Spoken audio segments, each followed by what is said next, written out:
હાલ પવિત્ર પુરુષોત્તમ માસ ચાલી રહ્યો છે ત્યારે દેવભૂમિ દ્વારકાના જગત મંદિર ખાતે આજે નોમની તિથિ નિમિત્તે ભવ્ય ઉજવણી કરવામાં આવી હતી, જેમાં ભગવાન દ્વારકાધીશને ધનુષ બાણ અને તીરકામઠા સાથે શ્રી રામનો અદ્ભુત શૃંગાર કરવામાં આવ્યો હતો।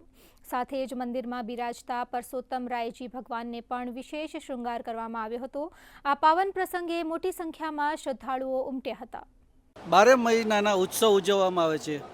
વિશેષ આજ નોમના ભગવાન શ્રી દ્વારકાધીશના વિશેષ શૃંગાર, વિશેષ આરતી તેમજ શ્રી પરસોત્તમ ભગવાનના વિશેષ શૃંગાર અને વિશેષ આરતી કરી છે। પહેલીવાર જે દ્વારકામાં દર્શન કરવા આવ્યા છે એને જોઈને એમ થયું કે અયોધ્યાના રામચંદ્રજી દ્વારકાધીશમાં પધાર્યા છે અને અમને લોકોને પૂછે કે રામચંદ્રજીનું મંદિર છે કે દ્વારકાધીશનું મંદિર છે, એવા અલૌકિક દર્શન બે મંદિરના ભક્તોએ લાભ લીધો। દ્વારકા આવ્યા પછી ખબર પડી કે આજે રામનવમી છે, તો રાજાધિરાજના કૃષ્ણ ભગવાનના અમને રામ સ્વરૂપે દર્શન થયા।